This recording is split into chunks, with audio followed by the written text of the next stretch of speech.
Welcome to Arjun note and craft. இன்னைக்கு நம்ம சேனல்ல மணக்க வெங்காய வத்த குழம்பு எப்படி செய்யறதுன்னு பார்க்க போறோம். இன்ஸ்டன்டா வத்தல் இல்லாம எப்படி ரெடி பண்றதுன்னா இந்த வீடியோல பார்க்க போறோம். இப்போ ஒரு பேன்ல எண்ணெய் 2 குழிக்கரண்டி அளவுக்கு நல்லெண்ணெய் ஆட் பண்ணிக்கோங்க. வத்த குழம்புக்கு நல்லெண்ணெய் தான் டேஸ்ட் அல்டிமேட்டா இருக்கும். இப்போ ஒரு 3 பெரிய வெங்காயத்தை திக் ஸ்லைஸா கட் பண்ணி வச்சிருக்கேன். உங்களுக்கு வீடியோல பார்த்தாலே தெரியும். அந்த வெங்காயத்தை இது கூட ஃபர்ஸ்ட் ஆட் பண்ணி எண்ணெயில நல்லா ஃப்ரை பண்ணி எடுத்துக்க போறோம். நான் சொல்ற பதத்துல நீங்க எடுத்தீங்க அப்படின்னா டேஸ்ட் சூப்பரா இருக்கும். இதுல ஆப்ஷனல் தான் இந்த மோர் மிளகா, வேணும்னா போட்டுக்கோங்க. இது போட்டா டேஸ்ட் இன்னும் கொஞ்சம் சூப்பரா இருக்கும்.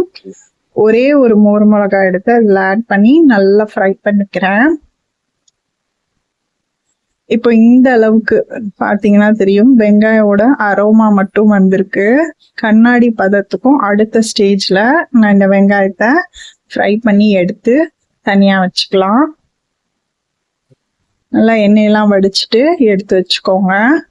இப்போ இதுல தாளிப்புக்கு இதே பேன்ல ஒரு சிட்டிகை அளவுக்கு வெந்தயம், 1 டீஸ்பூன் அளவுக்கு கடுகு உளுத்தம் பருப்பு சேர்த்திருக்கேன். கடுகு நல்லா பொரிஞ்சதும் ஒரு 3 பல் பூண்டு நல்லா தட்டி சேர்த்துக்கோங்க. இடிச்சிட்டு அதுக்கப்புறம் சேர்த்து நல்லா இந்த அரோமா ஃபிளேவர் வர அளவுக்கு வறுத்து விட்டுக்கோங்க. எண்ணெயில வறுத்ததுக்கு அப்புறம் ஒரு 3 தக்காளி, பெரிய தக்காளி எடுத்து ஃபைன் பேஸ்டா அரைச்சு எடுத்து வச்சிருக்கேன். அதை இது கூட ஆட் பண்ணிக்கிறேன். தக்காளியோட பச்சை வாசனை போற அளவுக்கு நல்லா வதக்கிக்கோங்க. எண்ணெய் பிரிஞ்சு வரணும். மீடியம் ஃப்ளேம்ல வச்சு வதக்கிக்கோங்க. இப்போ இதுல தேவையான அளவு உப்பு, 4 டீஸ்பூன் இல்லைன்னா 5 டீஸ்பூன் குழம்பு மிளகாய் தூள் எடுத்திருக்கேன். அதை இது கூட ஆட் பண்ணி நல்லா எண்ணெயில நல்லா எண்ணெய் கொஞ்சம் நிறைய இருக்கணும், ஃப்ரை பண்ணி எடுத்துக்கோங்க. இதுல ஒரு கொத்து கருவேப்பிலை ஆட் பண்ணிக்கிறேன். நல்லா வதக்கிக்கோங்க. கருவேப்பிலை ஆட் பண்ணதுக்கு அப்புறம் கருவேப்பிலை நல்லா வதங்கினதும் நம்ம வதக்கி வச்சிருந்தோம் இல்லையா வெங்காயம், அதை எடுத்து ஆட் பண்ணிக்கலாம். இப்போ இதுல ஒரு லெமன் சைஸ் புளிய திக்கா கரைச்சி வச்சிருக்கேன், அதை ஆட் பண்ணிக்கிறேன்.